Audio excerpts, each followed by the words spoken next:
તો ગાડીમાં વિશુભાઈ અને કલેજા વાળા કાકા ભેગા થઈ ગયા. તો કલેજા વાળા કાકા આગળ વિડીયોમાં કહીશ નાઈ ધોઈને થઈ ગયા તી ને હવે જઈશું આપણે ગાડી બાજુ. તો આવી ગયા સુરા કાકા ને ગામનું તળાવ જોતા જોતા ને જવા લાગ્યા લીયા બાજુ. ભોગી ગયા માય ઉપરા ન્યા ફક્ત તો પંખો ને સુરા કાકા ક્યાંય ટાઈટ નું રેવાય નહીં, વ્યૂ જવાય વેલા રો. તો પોગી ગયા આપણે ફાઇનલ ગાડી અને ગાડી એમાં ભરી દીધું ખાંડ ને હવે જાશું આપણે મોરબી બાજુ.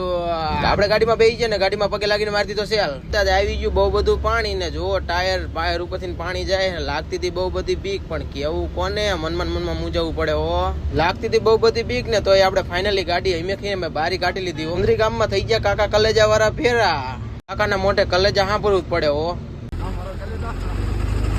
ગામમાં પડી ગયા વરસાદના થાંભલા ને થાંભલા આપણે અહીંયા હંપા કરતા હતા શાંતિથી ને આપણે 5 મિનિટ ઉભા રહી. ફાઇનલી પગી ગયા આપણે માંડલ હાઈવે ચડાવી દીધી ને જાય છે હવે બાકાજી કે ગાડી બોલાવતી જાય છે આપણે મહેન્દ્રનગર ચોકડી બાજુ. મહેન્દ્રનગર ચોકડી બાજુ બહુ બધું હતું ટ્રાફિક, આગળ પાછળ ગાડીઓની થઈ ગઈ હતી લાઈન. ફાઇનલી આપણે મહેન્દ્રનગર ચોકડી પગી ગયા ને હવે મહેન્દ્રનગર ચોકડી થી જઈશું આપણે પાવડિયા રોડ બાજુ પીપળી બાજુ. તો પગી ગયા આપણે કારખાને ચડાવશું હવે કાંટે ને કાંટો આપણે કરાવવા હવે બારીયા હાલ્યા જાવી તો કરી આવી આપણે કાંટો તો કરી નાખી ગાડી ખાલી ને હવે જો કાલી ગાડીમાં આપણે બિલ્ટીમાં સાઈ કરાવીને હવે નીકળશું આપણે ખાલી કરીને ગાડી પાછા વળીને આવી ગયા પગી ગયા માથક ને હવે ગાડી આપણે જવાનું છે પાર્કિંગ કરવા. હાલો ગાડી આપણે કરી નાખી પાર્કિંગ ને આવી ગયા આપણને વિશાલભાઈ લેવા ને વિશાલભાઈ સાથે રામ રામ કરીને નીકળી ગયા આપણે કરતા. રસ્તામાં થઈ ગયા વિશાલ રાજપૂત ભેગા ને પછી વિશાલભાઈ કે હાલો આપણે ઠંડુ પીવા હાલ્યા જવી પછી જતા રહીએ આપણે લચ્છી પીવા.